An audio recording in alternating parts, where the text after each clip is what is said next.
Rev it up and welcome to Cars Yeah, show number 1273. Tomorrow's another day, and you can win tomorrow. This is Cars Yeah, where you'll enjoy interviews with inspiring automotive enthusiasts. Mark Green is here to provide you with a fuel injection of automotive inspiration. So get in, sit down, buckle up, and get ready for a wild ride here on Cars Yeah.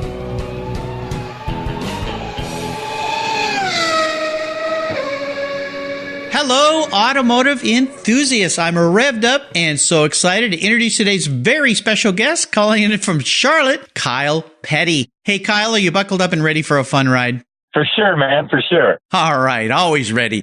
Kyle Petty is an auto racing icon, a champion of philanthropy, and one of the most popular personalities in NASCAR. The son of NASCAR champion Richard Petty and grandson of NASCAR pioneer Lee Petty, Kyle followed in their footsteps, starting his 30-year NASCAR career as a Sprint Cup driver in 1979 at the young age of 19, before he also became an owner and media commentator. In 2004, Kyle and his Petty family opened the doors to Victory Junction, a camp created for children with chronic or life-threatening illnesses in honor of his late son, Adam Petty. For the past 25 years, Kyle Petty has hosted hundreds of NASCAR fans, drivers, and motorcycle enthusiasts on his annual Kyle Petty charity ride across America. The ride travels cross-country each spring to raise funds and awareness for Victory Junction, and this is unbelievable. To date, the ride has raised more than $18.5 million for children with chronic illnesses and is the most successful event staged by any person in the NASCAR family. Kyle, you are an amazing guy. I have told our listeners a little bit about you. Before we jump into the questions, would you take a brief moment, share just a little bit more about your career, your passion for automobiles, motorcycle, and racing? Man, you pretty much covered it all. But, obviously, like you said, my grandfather raced, my father raced.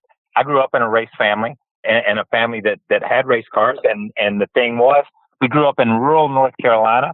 And I like to tell people all my neighbors were dairy farmers and chicken farmers and cow farmers and tobacco farmers. And we just happened to raise race cars.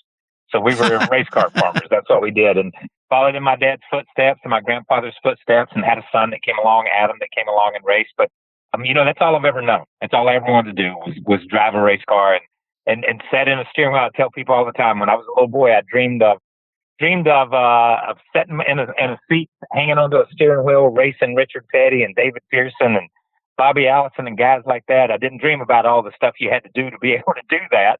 But I dreamed about just the driving part. But, obviously, I had a decent career, ride a lot of motorcycles, try to help some kids at camp, like you mentioned, and that's pretty much where I'm still at. Just, I run my mouth on TV now. That's how I make a living. Well, the dream does come true. No doubt there was a lot of hard work, and we're going to learn a lot more about you as we roll through this talk. But first, I always like to ask my guests for a success quote or a mantra. This is some kind of saying that has great meaning for you. It's a really nice way to get the inspirational tires smoking here on Cars Yeah. So, Kyle, take the wheel. I don't know. I think we always looked at it, and I always lived by this. I won't say it's an inspirational quote, but it's definitely the way we always live. Tomorrow's another day, and you can win tomorrow. And that's kind of the way we always work. On Sunday afternoon, if we came home and run second, or if we came home on a Sunday afternoon and run 35th, it didn't make any difference. Monday started another week and you were ready to go to the racetrack the next weekend and you had an opportunity to win again. It was never over, just a continuum. This is really interesting to me because one of the guys I love to follow in racing or followed in racing is the late Ayrton Senna. And he had a quote that I always think attributes well to what you just said and to racing and to all of life. And that is, the past is just data. I only see the future. And I've interviewed hundreds of race car drivers, and that seems to be a way they go through life is they get up, they prepare, they get on the race, and then they're always looking forward. That's why the windshield's bigger than the rearview mirror, right? Yeah, that's a fact. And you can't change. You can't change the past. That's it. You can learn from it. You can't change it. But you can change the future. You can have an effect on the future. So, again, man, it's another day and you can win the day. Well, and that's a lot having to do with your philanthropic operations. And we're going to talk about those in a minute. But it relates really nicely to that as well, because what happened to somebody in the past or whatever ills that have affected them, you can only affect today and tomorrow and the future. And that's a lot what you guys do. So this whole mantra you have works very nicely with your life, doesn't it? Yeah, it does. It really does. It has, with the Kyle Petty charity ride, being able to go out and ride motorcycles and raise funds. But with Victory Junction Camp, it's definitely that way. For these kids that come to camp, tomorrow's a better day. Tomorrow's a better place. And look forward, don't look backward. As you said, look out the windshield, not in the rearview mirror. Yeah, I love it. You're a great inspiration. Well, let's go back in time. Now, you grew up in a family where you were destined to be behind the wheel. And I always ask my guests to share a story that instigated that personal passion. Some people grow up in a family, race car drivers, they don't want to be a race car driver, but you did. So is there a pivotal moment when you think back in your life when you said to yourself, by golly, I'm going to drive race cars? You know what? I don't think there was a pivotal moment. I can't remember a time that I didn't want to be a race car driver. I think that's the way I look at it. And I tell this story, and I've told this story before. When my sister is a year younger than I am. And my younger sister is 5 years younger. Then I have another sister that's younger. But it was mainly just Sharon and I when we were 4, 5, 6 years old. And I never remember, even that far back, at 5 or 6 years old, I never remember going to a racetrack that on the way back, we didn't have to make room for a trophy. You know what I mean? I always remember the trophy sat in the back seat between us. And those are my early memories. And I would think to myself when I was 5 or 6 years old, I want one of. I want to get me one of these. You know what I mean? And so for me, I think that's the moment when you look at that trophy and you say, that's what this is all about. I didn't see a paycheck. I didn't see cash. I saw a trophy. I saw that my dad was the best there was at the racetrack that day. And that's what it was all about, was winning that trophy. And like I said, I can't remember a time that I didn't want to be a race car driver, but I do remember times when all I wanted was to win that trophy. That trophy. Well, that's a nice goal to see there, especially when you can touch it and feel it and smell it and go, wow, I see all the work that went into achieving this, what it took. That is a really cool story. I love that story. That's great. Setting goals.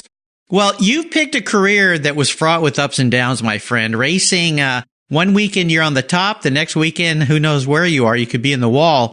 I would love for you to share a very big challenge or even a big failure that you faced along the way. But more importantly, what did it teach you to help you move forward? I think there are a couple of challenges. I think the first one prepared me for the second one in a lot of ways. In 92, we had just signed a brand new sponsorship deal with Coca-Cola. And I was in an accident at Talladega and had a compound fracture of my left femur. And crushed my hip, and I was going to have to set out. Thought I was going to have to set out the whole season. And I think that laying on that stretcher, knowing my leg was broke, knowing this was a serious break. This was not just I broke my ankle and back in next week. That I was going to have surgery. I think all I could think of was, oh my gosh, man, I'm not going to be able to drive a race car. And I think going through the therapy, going through all that, it really, for the first time, even though I said earlier that I had dreamed about being a race car driver my whole life, I don't think I realized how precious an opportunity it was to be a race car driver, how fortunate I really was. And it gave me a totally different perspective on something that I truly loved and something that I truly cared about. I wasn't going to be able to do it. And I may never be able to do it again. I didn't know what was going to end up. So I think, coming through that and then having that opportunity to get back in a race car gave me a totally different appreciation for driving, a totally different appreciation for the sport, and what it meant to be able to get in a car and drive and to win races and to do good. Then later in 2000, when my oldest son was killed in a racing accident, and I said earlier, like I said, I think the first prepared me for the second is once the second one happened, when Adam was killed, I looked at it and I thought, you know what? This sport it has two sides. It has two sides for sure. But at the same time, I knew how much that I love this sport, how much my dad loved this sport, my granddad loved this sport, and how much Adam loved it. And he was seeing it for the first time. So I looked at it and I thought, you know what? You can't be mad at the sport. You can't be upset with the sport. You can't be upset with what it has done. You just have to appreciate it for what it is and love it for what it is. And I think going through the first thing helped me not be bitter, helped me not turn my back on the sport the second time when Adam's accident happened, because I'm afraid if I was not in that position, you probably wouldn't be talking to me now. I would have turned around and walked away from it. But looking back on it, I think they both go hand in hand. Wow. Well, those are some powerful words. And I know it's a while ago, but again, my sincere condolences for a loss. I can't even imagine. Was that loss of your son, I know it can't be made better, but in a way, the outreach of your fans must have been overwhelming. Oh, it's crazy. It was beyond overwhelming. I've said it then and I'll say it now. Some of the condolence, the cards that I got, some of the letters that I got, some of the notes I received, I felt bad for the people that wrote them because I almost felt like they had lost a child. Wow. They had lost someone. They had. Them. Yeah. It was really touching, and it gave you a little bit different perspective to think, oh my gosh, you think you just go out there and you ride around in circles and you entertain, but these people have a connection to you.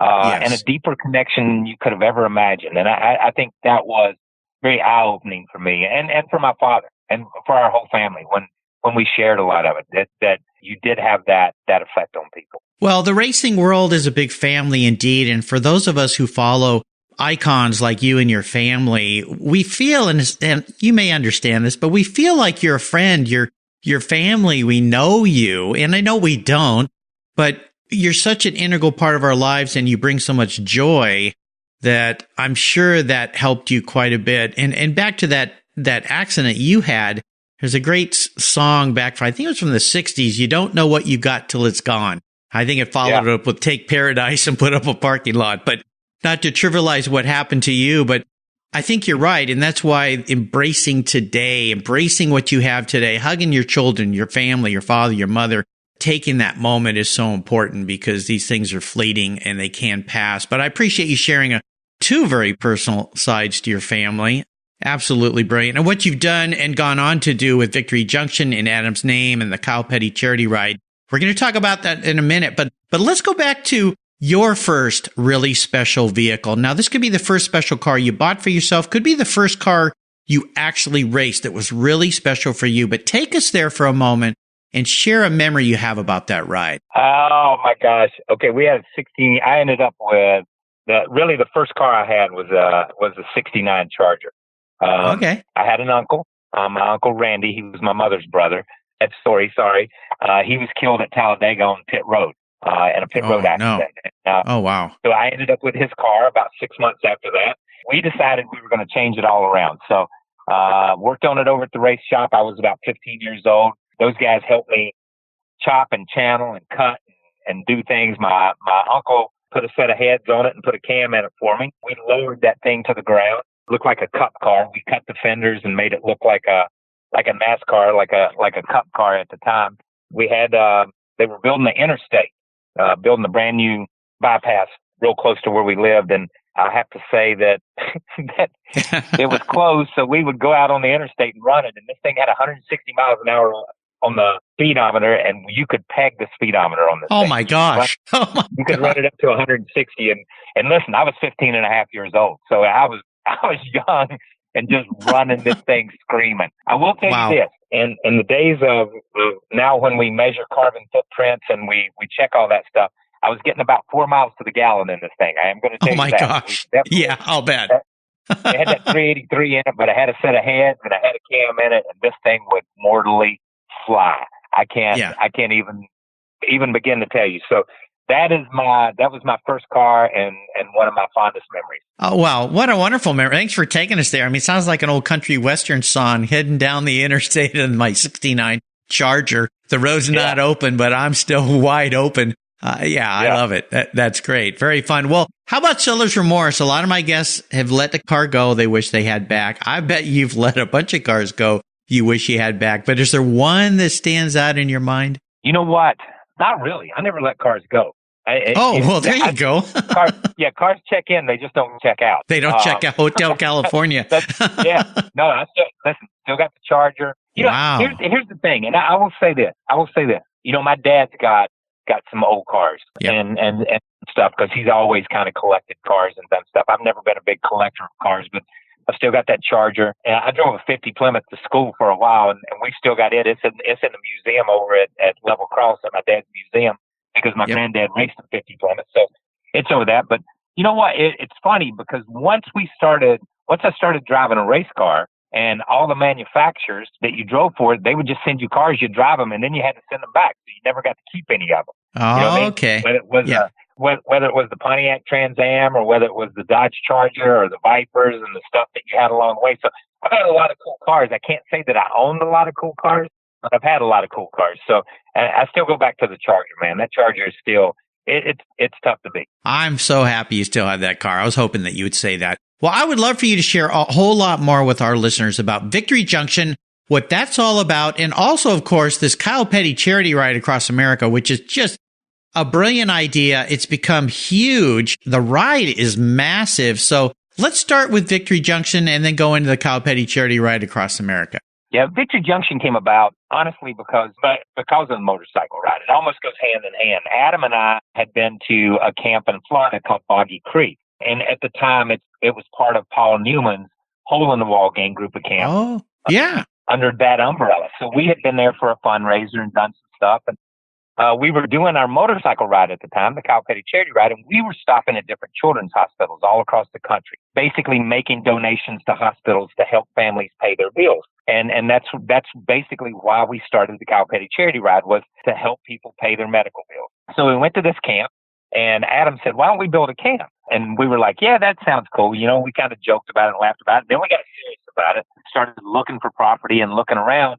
And then Adam's accident happened. And when his accident happened, it kind of put everything on hold. And I was very fortunate during that same period of time to be able to run a couple of sports car races with Paul Newman. And so after a couple of months thinking about it and just sitting, Paul and I talked a couple of times, and he said, hey, you ever thought about building a camp? And I'm like, man, I can't believe you're even bringing that up. Yes, we have thought about building it. Yeah. And he said, well, I will send my guys down and talk to you. So he sent some guys down, they talked to us, and we ended up building the camp. And to date, this is our 15th year that we've been open. We've seen 30,000 children totally free of charge. Everybody that comes to camp free of charge. And we pay for everything. So that's pretty cool. And, you know, and the camp started in 2004. Here we are 15 years later. The charity ride itself, as we started to build a camp, the focus began to shift from children's hospitals to bringing kids to camp and building a camp for them. The camp is a phenomenal place. We see a number of different disease groups. It's for children with chronic and life-threatening illnesses. We see craniofacial, we see gastrointestinal, we see certain forms of cancer and blood disorders. And these are illnesses that the children will have their entire lives. They will have to deal with this medical condition their entire lives. So to give them a place to come and hang out with other kids that have the same illness they do is really pretty cool. It's really pretty cool. And to be around these kids, man, they put life in perspective. You think you've had a bad day at a racetrack. Right. There's never been a bad day at a racetrack. You know, it puts life in perspective, and it's really, really a special place to be with these kids. You know, I've got goosebumps here, Kyle, because when you said 30,000 lives you've affected, and that's just the lives of the children. That doesn't include their parents, grandparents, brothers and sisters who see what this does for those kids and how it uplifts them and gives them a distraction from what they're dealing with, perhaps, and helps them maybe face it in a different way.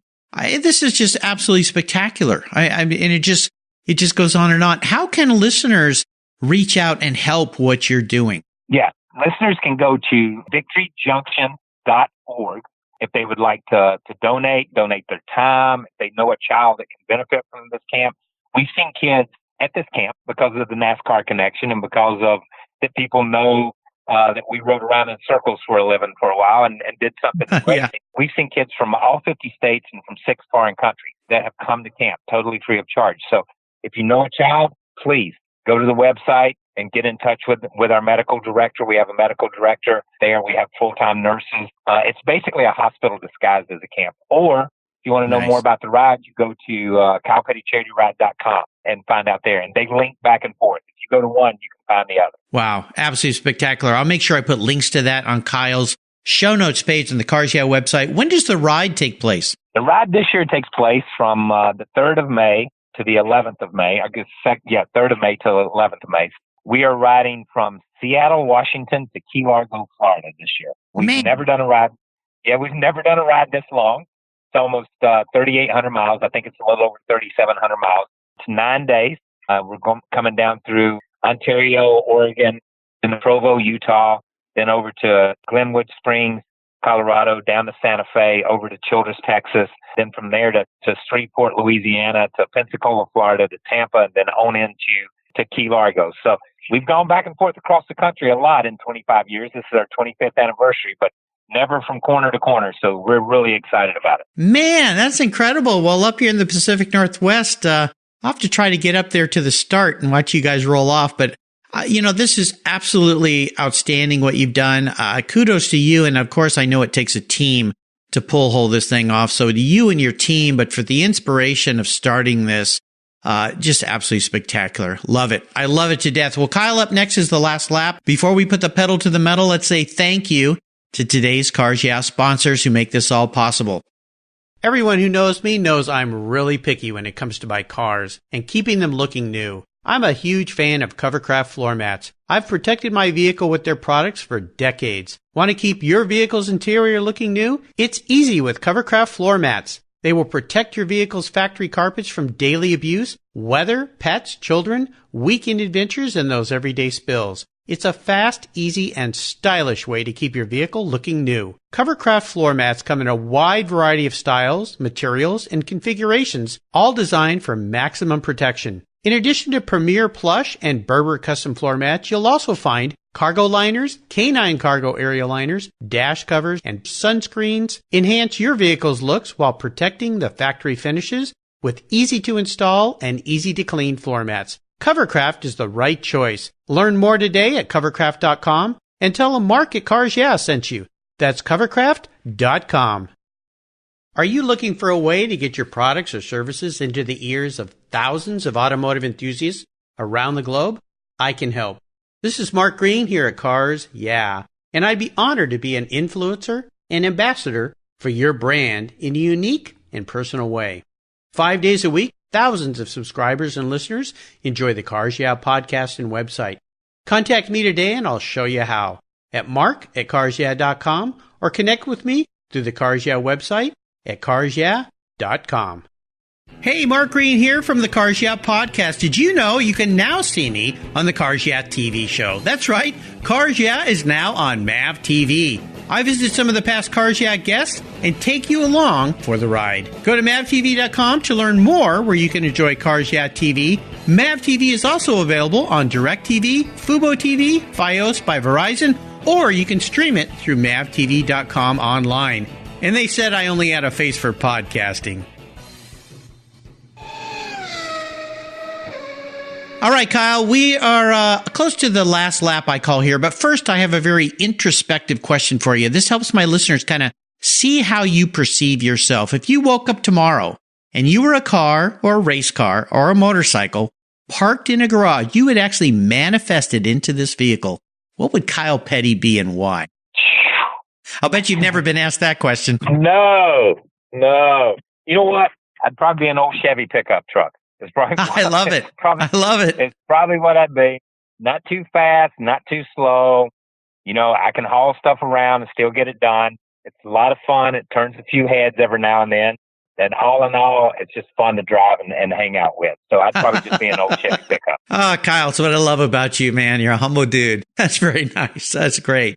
Well, we are entering the last lap. This is a position you've been in many times. The white flag is out. You can see the checker in the distance. I'm going to fire off a series of questions and ask you to give our listeners some very quick blips of the throttle answers. So hold on. Here we go. What's the best automotive or racing advice you've ever received, and who was it from? You know what? Never give up. And I from my dad. Even if you're 100 laps down, man, it's not over until they throw the checkered flag. Never give up. Yep. Never give up. I love it. Would you share one of your personal habits you believe has contributed to your many successes in life over the years? You know what? My personal habit is just hard work. And yeah. I know that's crazy. But my dad used to always say this: if it's worth doing, it's worth doing right. So do it right. Take a little bit longer. do it right. And that entails hard work and attention to detail. So that's a habit. Yeah. You and I share wonderful fathers. My father told me years ago when I was a kid, he said, if you're not the smartest guy in the office, you can always outwork the smartest guy. So just get up early, arrive before the boss, stay until the boss leaves, and work your behind off. He grew up in a farm in Texas where they work very hard. So, great advice from both our fathers. Now, how about a resource? Is there one in particular that you'd like our listeners to know about? Yeah. We can throw the Kyle Petty Charity Ride at Victory Junction into that. That's about it. I'm telling you, man, for me, and I will say this, and all the races and all the championships and all the things I've ever won or been a part of, there's nothing more special than helping other people. So I'm going to throw out Victory Junction Camp and the Kyle Petty Charity Ride. Kyle, I'm going to share a little secret with you. I get invited to be a keynote speaker at different events. And what I talk about is this, what I've learned after 1,250 conversations. And the key thing I've learned, and I've learned a lot talking to great people like you, but the key thing I've learned, we as human beings are at our best when we are helping others. Whether we know it or not, that is when we are happiest in our hearts. You've discovered that. A lot of people are still trying to find it, but there you go. Bingo, my friend. Now, if I could arrange for you to have a drink with anyone in the automotive or racing industry, living or deceased, who would that person be? Golly, man, Henry Ford. There you go. I think I'd go all the way back to the very first race and the very first guy. And the guy that started the automotive industry as we know it today, to just try to pick his brain to see where that vision came from. Because, it is, all you got to do is look out the window anywhere you're at and you see the products of his labor in some way, shape, or form. Yeah, amazing guy. I'll tell you, he's the most requested person on this show when I asked that question. The second is another Ford guy, Carroll Shelby. So, I'd like to get them both in a room together. That'd be interesting. Yeah, for sure. That would be interesting. Yeah, for sure. Well, I'm sure you know old Carroll Shelby, so he was quite a character. How about a book? Is there a book you've read that you think our listeners should crack open and read as well? That is a great question. And this is going to sound incredibly. I just went back, and this is what's on my mind right now. Is For Whom the Bell's Toll by Hemingway. I have been going backwards in time and reading stuff that I should have read when I was in high school. Yeah. And when good for you. Good for you. So it fascinates me that to read books like that, to read Graham Greene, to read James Baldwin, to read some social commentary from the 50s and 60s and 70s and see that the issues that they had are still here today. And we're still fighting the same thing in a lot of ways. And that's sad in a lot of ways. But at the same time, it gives you insight into stuff. So any of those guys. Yeah. My son, Blake, who's 25, loves reading. The guy devours books, and he just got his first story close to being published here. He got accepted. But he's always told me, Hemingway was one of his favorites. And I write a blog every week, and I always try to think, how would Hemingway say this? Because that guy could put a sentence together with the least amount of words and make it so impactful. It's amazing. So that's an awesome book. Glad you're going back and reliving some youth. I've been doing the same thing because a lot of those books I kind of skipped over. I was out surfing all the time. So I try to get my head back into that. Yeah, learn a little bit more. Well, I'll remind our listeners, you can find all these awesome resources that Kyle has shared on his very own show notes page on the Cars Yeah website. Just go and type in Kyle Petty in the search bar, and that page will pop right up. Okay, Kyle, we are up to the checkered flag, and this last question could be a bit of a doozy. Today, I'm going to buy you any cool collector car, vintage race car, any cool ride that you want, but there's some rules to this little game. You can't sell it to fund your charities or buy a bunch of other toys with. You have to drive it. No garage queens allowed, but I don't think that's a problem for you. But here's the kicker. It's the only cool collector car you can have in your garage. So what can I buy you? Okay, so it can't be a garage queen. I've got to use it, but it's the only antique car I'm going to have, right? Yeah, exactly. Something special. Yeah. Okay, 59 El Camino. It's not a pickup and it's not a car, but it thinks it's both. So I can get my stuff done in both. It's got those nice tail fin wings. It's got the wraparound windshield that is bad to the bone that they put in the 59 Chevy. It's got a cool little hood and the nice headlights and stuff. So it incorporates that transition from the round cars of the 50s to the modernistic cars of the early 60s. to the forerunners of some of the stuff we saw in the 70s and the 80s. But so I'm going to go 59 El Camino just because it covers a lot of area. Okay, just to augment this a little bit, because I am talking to Kyle Petty, what kind of engine's going to be in that 59? In this day and time with fuel prices, I'm going to go with just a little Chevy engine. I'm not going with anything big. Don't worry about it. Okay, that's okay. That's okay. You know, we've all aged a little bit, so time to maybe slow down. Yes, we have. Yeah, no need to go really fast in an old car like that anyway, because it's so cool. It's just cool. So nice. I love that. Well, Kyle, you've taken me on a fun time around the track today. I knew this would be a blast. Really enjoyed getting to know you better. I want to thank you for sharing an incredible life that you've lived and are still living, enjoying, and most importantly, giving back. Could you offer our listeners one little parting piece of wisdom or guidance before you drive off into the sunset in that 59 El Camino? Yeah, man. Every day is a new day. Tell somebody you love them, hug somebody you love, and live life to the fullest. That's all I've got to say. I love it. I love it. I took an extra day after a busy week last week and spent the day with my mom and my sister yesterday down in Southern California. So I took your advice a day early, but I appreciate that very much. What's the best way, again, for our listeners to learn about Victory Junction and the Kyle Petty charity rides across America and pull out their wallet and help? Just go to victoryjunction.org or to kylepettycharityride.com. And whichever way you go, if you go to the charity ride page, it links direct to Victory Junction. You go to Victory Junction, it links direct to the charity ride page. So either one of those and help send a kid to camp and change a kid's life. Absolutely. Anything can help and anything can change a young person's life. Please, please, please help this charity, this organization. This is absolutely spectacular. Hey, Kyle, thanks for calling in. I know you're a busy guy. Thanks for being so generous with your time, your expertise, and for sharing your experiences with the Cars Yeah listeners. Until you and I talk again, buddy, I'll see you down the road. Thank you for having me. I really, really appreciate it. Thank you for all you do and look forward to seeing you somewhere. All right, my friend. You take care as well. See ya. You take care of your cars, but who takes care of your investments? Tune-ups aren't just for engines. Updating your financial plan is important too. Your GPS may take you from A to B, but it won't help you on the road to financial freedom. For that, you need a good co-pilot and a very trusted advisor. Chris Kimball, CFP, is just the man for the job. He'll guide you down that road without driving you crazy. For over 25 years, Chris has helped people just like you and me with their financial planning and investments. With a master's degree in financial services, he is eminently qualified, and he's a car guy too. Learn more at chrisvkimball.com or call 866-ON-A-PLAN. Securities through Money Concepts Capital Corp., member FINRA SIPC. CK Financial Services is not affiliated with Money Concepts Capital Corp. Thank you so much for joining us on today's ride here at Cars Yeah. Drive on over to carsyeah.com to find show notes and inspiring automotive fun. Download your free copy of Filler Up, a fun book filled with gorgeous photographs of fuel filler fun, including quotes from more inspiring automotive enthusiasts. Download your copy today, and we'll see you next time on Cars Yeah.